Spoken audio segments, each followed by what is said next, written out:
जो लोग नहीं जानते हैं, रोम के इतिहास में कई महान जनरल और शक्तिशाली नेता उभरे हैं। इनमें जूलियस सीजर, पॉम्पे द ग्रेट और मार्क एंटनी शामिल हैं। और ये कुछ ऐसे नाम हैं जिन्होंने इतिहास में गहरी छाप छोड़ी है। फिर भी असल में सिर्फ एक व्यक्ति था जिसने दशकों पुराने गृहयुद्ध को खत्म कर रोमन गणराज्य को साम्राज्य में बदला। और हैरानी की बात यह है कि ये व्यक्ति ना तो राजा के रूप में पैदा हुआ था और ना ही सम्राट के रूप में। इसके बजाय उसने सिर्फ एक साधारण लड़के के रूप में शुरुआत की थी जिसका नाम ऑक्टेवियन था। लेकिन समय के साथ उसने अपने सभी प्रतिद्वंदियों को हरा दिया, रोम के सबसे शक्तिशाली दुश्मनों को भी हरा दिया और वो रोमन साम्राज्य के इतिहास का पहला सम्राट बना। तो इस वीडियो में हम रोम के पहले सम्राट के जीवन के बारे में बात करेंगे। उसने कौन कौन सी कठिनाइयां झेली, वो कैसे नेता बना और उसने रोम के शक्तिशाली दुश्मनों को कैसे हराया। लेकिन चर्चा शुरू करने से पहले मैं आपसे बस एक लाइक मांगना चाहता हूं और कृपया हमारे चैनल को भी सब्सक्राइब करें। यह कंटेंट क्रिएटर्स के लिए बड़ी मदद है। चलिए शुरू करते हैं। सबसे पहले रोम में सम्राटों के आने से पहले एक बच्चा पैदा हुआ था जिसके बारे में बहुत कम लोग जानते थे कि एक दिन वही इतिहास की दिशा बदल देगा। वो बच्चा दरअसल ऑक्टेवियन ही था। वो 23 सितंबर 2363 ईसा पूर्व रोम में जन्मा था। तब रोमन साम्राज्य नहीं था, तब केवल रोमन गणराज्य था जिसमें राज्य का संचालन सीनेट और चुने हुए अधिकारी करते थे। ऑक्टेवियन को तुरंत ऑगस्टस नहीं कहा गया था। उनका असली नाम गयुस ऑक्टेवियस था। समय के साथ ही उन्हें अगस्तस नाम मिला।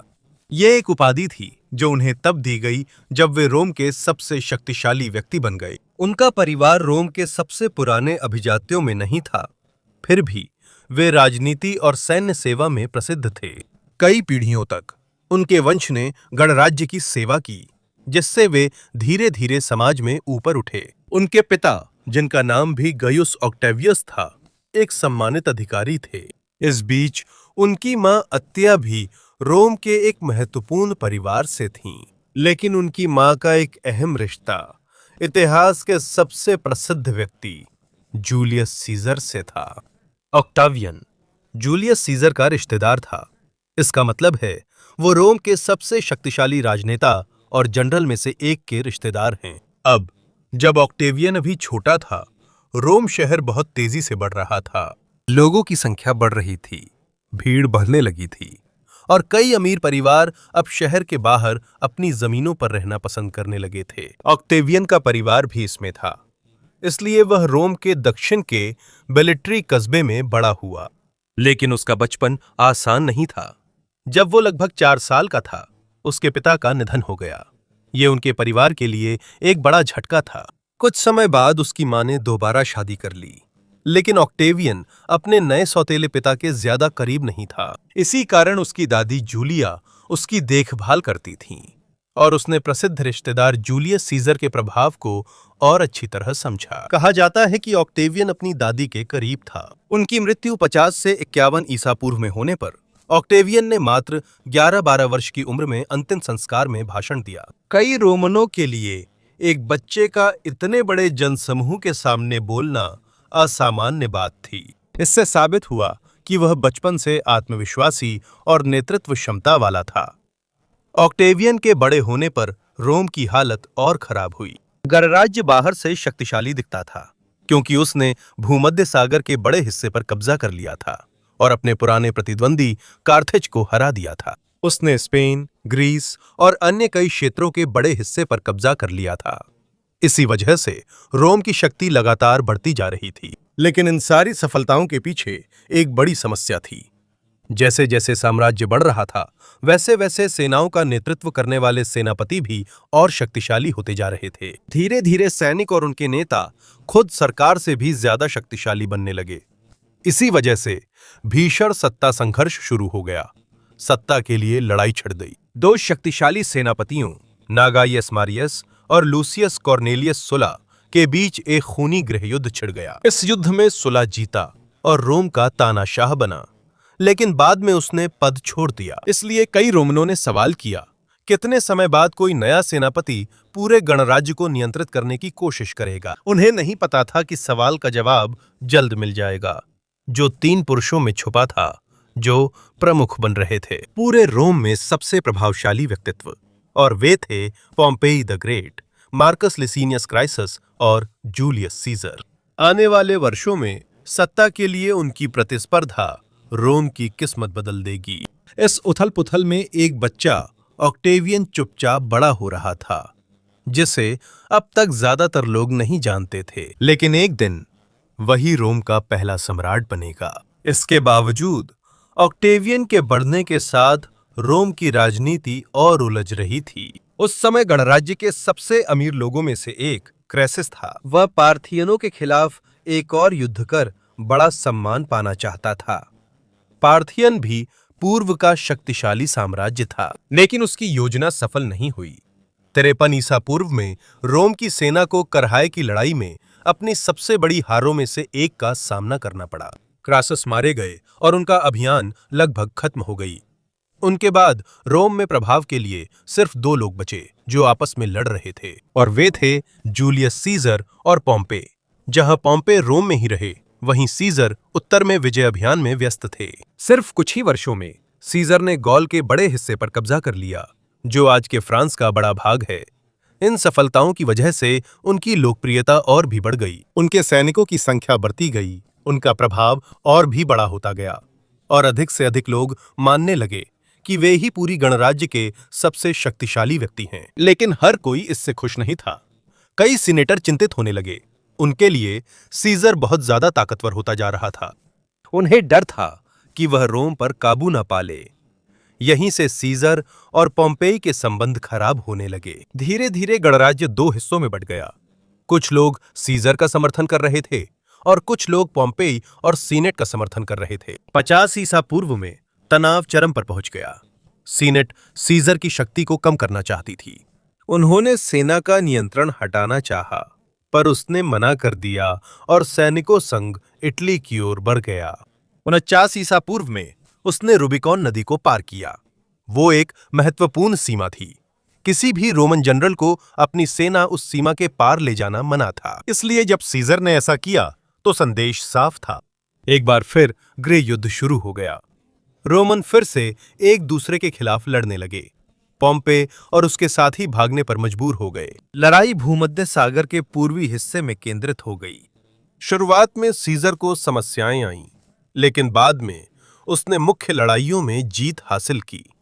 पोम्पे की सेना हार गई और वो मिस्र भाग गया, लेकिन वहां पहुंचते ही शासकों ने उसे मार डाला। इसके बाद सीजर को रोकने वाला कोई नहीं था। अगले कुछ वर्षों में उसने अफ्रीका और स्पेन में अपने दुश्मनों को हरा दिया। व्यवहारिक दृष्टिकोण से वह अब रोम का सबसे शक्तिशाली व्यक्ति था। लेकिन एक बात है जिसे अक्सर बहुत से लोग नहीं समझ पाते। जूलियस सीजर कभी सम्राट नहीं बने, ये याद रखना जरूरी है। उनका पद तानाशाह था। आज जब हम तानाशाह शब्द सुनते हैं तो आमतौर पर हमारे दिमाग में एक ऐसा नेता आता है जिसके पास पूरी ताकत होती है, लेकिन प्राचीन रोम में इसका मतलब कुछ और था। जब कोई बड़ी संकट आती थी तो सीनेट किसी एक व्यक्ति को विशेष अधिकार दे सकती थी ताकि वो जल्दी से निर्णय ले सके।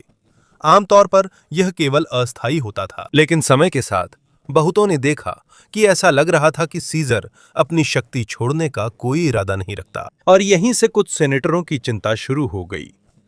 जब ये सब हो रहा था, ऑक्टेवियन अपने प्रसिद्ध रिश्तेदार के और करीब आता जा रहा था। वह धीरे धीरे राजनीति में भी आ रहा था। दादी की मृत्यु के बाद वो फिर मां के साथ रहने लगा। जैसे जैसे वो बड़ा हो रहा था, उसे समाज में जिम्मेदारियां मिलने लगीं और उसकी पहचान बनने लगी थी। वह खुद को सैन्य क्षेत्र में भी साबित करना चाहता था। वह बार बार सीजर की अभियानों में शामिल होने की अनुमति मांगता रहा। शुरू में उसकी मां ने मना कर दिया, लेकिन बाद में वह मान गई। इसी कारण ऑक्टेवियन ने गृहयुद्ध की अंतिम लड़ाइयां देखीं और यहीं से उसे भविष्य के लिए जरूरी अनुभव मिला। इससे भी ज्यादा महत्वपूर्ण बात यह थी कि सीजर ने उस पर ध्यान दिया। सीजर ने उसकी क्षमता देखी, उसने उसकी संभावनाएं भी देखीं। महान जनरल ने जीवन के अंत से पहले इतिहास बदलने वाला फैसला लिया और ऑक्टेवियन को दत्तक पुत्र व उत्तराधिकारी घोषित किया। पहली नजर में यह आम विरासत मामला लगता है, लेकिन रोम में यह बहुत अहम था। ये केवल पैसे की बात नहीं थी, इसमें नाम, प्रभाव और समर्थन भी था। उस समय सीजर नहीं जानता था कि उसका फैसला कितना महत्वपूर्ण होगा, क्योंकि जब उसके पास सत्ता थी, कुछ लोग गुप्त रूप से उसके खिलाफ साजिश रच रहे थे। ज्यादा से ज्यादा लोग मानने लगे कि वह बहुत शक्तिशाली हो गया था और उनके लिए उसे रोकने का सिर्फ एक ही तरीका था, और वो था उसे मार देना। मार्च 544 ईसा पूर्व में सीजर ने सीनेट की एक बैठक में भाग लिया। उसे पता नहीं था कि वही उसके जीवन का आखिरी दिन होगा। अचानक कुछ सेनेटरों ने उसे घेर कर बार बार चाकू मारा और वहीं उसकी जिंदगी खत्म हो गई, जिसने रोम का इतिहास बदल दिया। उसके अंतिम शब्दों के बारे में कई कहानियां सामने आईं। कई इतिहासकारों के मुताबिक इस बात का ठोस सबूत नहीं है कि उसने वो मशहूर लाइन कही थी जो हम फिल्मों में सुनते हैं। तो आखिर उसने अंत में क्या कहा था? सुएटोनियस द्वारा लिखी गई एक रिपोर्ट के अनुसार कहा जाता है कि सीजर ने ग्रीक शब्द काइसु टेक्नोन कहा था, जिसका मतलब हो सकता है तुम भी। अब चलिए वापस चलते हैं। सीजर की हत्या के समय ऑक्टेवियन रोम में नहीं था। वह एड्रियाटिक सी के पार सैन्य प्रशिक्षण ले रहा था।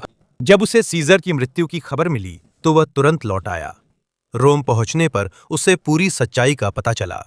वो सीजर का मुख्य उत्तराधिकारी था, और चूंकि वह उसका दत्तक पुत्र था, पूर्व तानाशाह के कई समर्थकों ने उसे उसके नाम का स्वाभाविक उत्तराधिकारी मानना शुरू कर दिया। इस कारण उसकी जिंदगी अचानक बदल गई। एक युवा राजनेता बनने की कोशिश से वो रोम के सबसे अहम लोगों में शामिल हो गया। अब उसके पास पैसा था, नाम था, और सबसे बढ़कर उसके पास ताकतवर सहयोगी थे। लेकिन इसी के साथ एक नई लड़ाई भी शुरू हो गई, क्योंकि सीजर की मौत के बाद उसकी जगह लेने के लिए कोई स्पष्ट नेता नहीं था। बहुत से लोग सत्ता हासिल करना चाहते थे, और सबसे मजबूत उम्मीदवारों में से एक था मार्क एंथनी, एक अनुभवी जनरल, सीजर का करीबी दोस्त, और एक ऐसा आदमी जो मानता था कि सिर्फ वही रोम का नेतृत्व करने के योग्य है। लेकिन उसे उम्मीद नहीं थी कि उसकी राह में सबसे बड़ी रुकावट एक युवा बनेगा जिसे राजनीति और युद्ध का अनुभव नहीं था। वो था ऑक्टेवियन। असल में जूलियस सीजर की मृत्यु के बाद रोम को तुरंत नया नेता नहीं मिला। इसके बजाय सत्ता के लिए एक नई लड़ाई शुरू हो गई। कुछ लोग मार्क एंथनी का समर्थन कर रहे थे, जो सीजर का पूर्व करीबी जनरल था, और कुछ लोग लेपिडस के पक्ष में थे, जो उसका एक सहयोगी था, और कुछ लोग ऑक्टेवियन का समर्थन करने लगे। भले ही वह सिर्फ 19 साल का था, उसने जल्दी ही अपनी राजनीतिक कुशलता दिखा दी। उसे ये भी समझ आ गया था कि ताकत हासिल करने के लिए उसे पैसे, सैनिकों और सहयोगियों की जरूरत है। सीजर के उत्तराधिकारी के रूप में उसे उसकी बड़ी संपत्ति और उसके कई पुराने समर्थकों का समर्थन मिला। उसने इन सब का इस्तेमाल अपनी खुद की सेना बनाने के लिए किया। जल्द ही वो सेनेटर बन गया।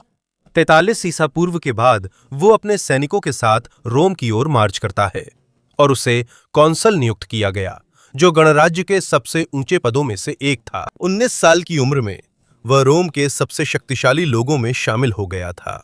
लेकिन मार्क एंटनी और लेपिडस भी थे। इसलिए 43 ईसा पूर्व में दूसरा ट्रायम्विरेट बना। यह एक आधिकारिक समझौता था जिसने रोम की शक्ति को 3 नेताओं में बांट दिया। ऑक्टावियन ने पश्चिम के बड़े हिस्से का नियंत्रण संभाला, वहीं मार्क एंटनी ने पूर्व का, जबकि लेपिडस को एक छोटा हिस्सा दिया गया। उनका पहला उद्देश्य था उन लोगों का पीछा करना जो सीजर की हत्या में शामिल थे। इसमें ब्रूटस और कैसियस भी शामिल थे। 42 ईसा पूर्व में दोनों पक्षों का सामना मैसेडोनिया के फिलिप्पी में युद्ध में हुआ। ब्रूटस और कैसियस हार गए, और इसी कारण दोनों ने आत्महत्या कर ली। इसके कारण पुराने गणराज्य प्रणाली को वापस लाने का प्रयास पूरी तरह विफल हो गया। इस जीत के बाद लेपिडस धीरे धीरे कमजोर पड़ने लगे। इसी दौरान शांति बनाए रखने के लिए मार्क एंटनी ने ऑक्टाविया से शादी की, जो ऑक्टावियन की बहन थीं। लेकिन यह गठबंधन केवल अस्थायी था। एंटनी के नियंत्रण में पूर्वी भाग था, ऑक्टेवियन को पश्चिम में समस्याएं थीं। सेक्स्टस पॉम्पी द ग्रेट के बेटे ने सिसिली और रोम की खाद्य आपूर्ति के मुख्य समुद्री मार्गों पर कब्जा कर लिया था। इस वजह से शहर की खाद्य आपूर्ति खतरे में पड़ गई। शुरू में उन्होंने उससे समझौता करने की कोशिश की, लेकिन जब उसने जहाजों पर हमला जारी रखा तो ऑक्टेवियन ने अपने सबसे अच्छे जनरल मार्कस एग्रिपा को भेजा। 36 ईसा पूर्व में एग्रिपा ने सेक्स्टस पॉम्पेई को हराया पोम्पेई भागा, लेकिन बाद में पकड़ा गया और मार दिया गया। इस जीत ने ऑक्टेवियन को और भी मजबूत बना दिया। इसी दौरान लेपिडस ने भी सत्ता में वापस आने की कोशिश की, लेकिन उसके कई सैनिक ऑक्टेवियन के पक्ष में चले गए।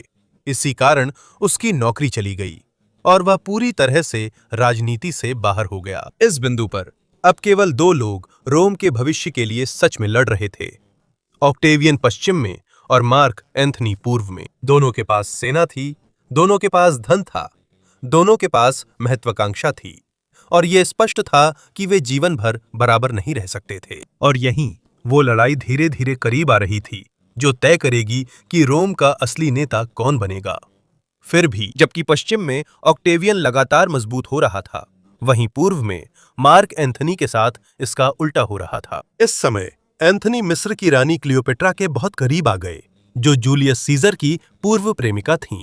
मिस्र में रहते हुए एंथनी ने पूर्व में नए आक्रमणों के जरिए अपनी ताकत बढ़ाने की भी कोशिश की। उनका सबसे बड़ा लक्ष्य पार्थियन साम्राज्य को हराना था, जो रोम का लंबे समय से प्रतिद्वंदी था। लेकिन परिणाम अच्छा नहीं रहा। 36 ईसा पूर्व में पार्थियन के खिलाफ उनका अभियान असफल रहा और उन्हें भारी नुकसान के साथ पीछे हटना पड़ा। हालांकि कुछ वर्षों बाद उन्होंने अपनी सेना को फिर से संगठित कर लिया, लेकिन इससे उनकी प्रतिष्ठा को हुआ नुकसान पूरी तरह से नहीं मिट सका। इस दौरान ऑक्टेवियन ने स्थिति का फायदा उठाया और एंथनी क्लियोपेट्रा के रिश्ते से रोम में उनकी छवि खराब की। ऑक्टेवियन के समर्थकों ने कहा कि एंथनी के लिए मिस्र अब रोम से ज्यादा अहम है। स्थिति तब और खराब हुई जब एंथनी ने अपनी पत्नी ऑक्टेविया, जो ऑक्टेवियन की बहन थीं, को छोड़ क्लियोपेट्रा के साथ रहने का फैसला किया। इसके बाद एंथनी की वसीयत से कुछ और जानकारियां सामने आईं, जिससे और भी ज्यादा रोमनों को उस पर शक होने लगा। इसी वजह से धीरे धीरे ये विश्वास बनने लगा कि शायद एंथनी रोम के बजाय मिस्र के अलेक्जेंड्रिया को अपनी सत्ता का केंद्र बनाना चाहता है। इसीलिए 32 ईसा पूर्व में सीनेट ने एंथनी की सारी शक्तियां छीन लीं और मिस्र के खिलाफ युद्ध की घोषणा कर दी। फिर गृह युद्ध भड़का, लेकिन ये सिर्फ रोम और मिस्र की लड़ाई नहीं थी, बल्कि ऑक्टेवियन और एंथनी के बीच पूरी गणराज्य पर नियंत्रण का संघर्ष था। दोनों पक्षों ने विशाल सेनाएं और बड़ी जहाजी बेड़े इकट्ठा किए। ये रोम के इतिहास में युद्ध की सबसे बड़ी तैयारियों में से एक थी। 31 ईसा पूर्व में दोनों पक्ष ग्रीस में एक्सियम के पास आमने सामने हुए। यहीं वह युद्ध हुआ जिसने रोम के भाग्य का फैसला किया। एंथनी के जहाज बड़े थे, लेकिन ऑक्टेवियन के मार्कस अग्रिपा के नेतृत्व में तेज और बेहतर चले। जैसे जैसे युद्ध लंबा चला, एंथनी के जहाजी बेड़े को और मुश्किलें होने लगीं। उनकी तालमेल बिगड़ गई और धीरे धीरे उनकी रक्षा टूटने लगी। आखिरकार ऑक्टेवियन की सेना ने जीत हासिल की। एक्टियम की लड़ाई उसके जीवन की सबसे महत्वपूर्ण जीत बन गई। हार के बाद एंथनी और क्लियोपेट्रा मिस्र वापस भाग गए, लेकिन जल्द ही ऑक्टेवियन की सेनाएं उनका पीछा करती हुई वहां पहुंच गईं। 30 ईसा पूर्व में अलेक्जेंड्रिया में एक और हार के बाद मार्क एंथनी ने आत्महत्या कर ली। कुछ ही दिनों बाद क्लियोपेट्रा ने भी आत्महत्या कर ली। दोनों के पतन के साथ रोमन गणराज्य का अंतिम बड़ा गृह युद्ध समाप्त हो गया और ऑक्टेवियन ने अपनी शक्ति के लिए संभावित खतरों पर भी कोई दया नहीं दिखाई। उसने सीजेरियन, जो जूलियस सीजर और क्लियोपेट्रा का बेटा था, और मार्क एंथनी की संतानों में से एक को भी मरवा दिया। उसके नजरिए में भविष्य में समस्या बनने से पहले संभावित प्रतिद्वंदियों को हटाना बेहतर था।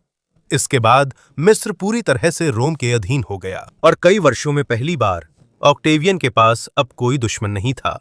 अब वह पूरे रोम का सबसे शक्तिशाली व्यक्ति था। लेकिन उसने जूलियस सीजर की गलती से सीखा था और जानता था कि अचानक सारी ताकत लेना खतरनाक है। इसलिए उसने तुरंत खुद को राजा या सम्राट कहने के बजाय धीरे धीरे शासन प्रणाली को बदलना शुरू किया। और आने वाले वर्षों में वह एक ऐसा काम करेगा जो उसके गॉडफादर सीजर, पोम्पे, एंटनी या उससे पहले किसी भी रोमन ने नहीं किया था। वह नेतृत्व की एक नई शैली विकसित करेगा जो रोम के इतिहास को कई सदियों तक बदल देगी। उसे मालूम था कि कई रोमनों को ऐसा नेता पसंद नहीं जो अचानक सारी शक्ति ले ले। इसलिए उसने खुद को राजा घोषित करने के बजाय बहुत सावधानी से कदम उठाए।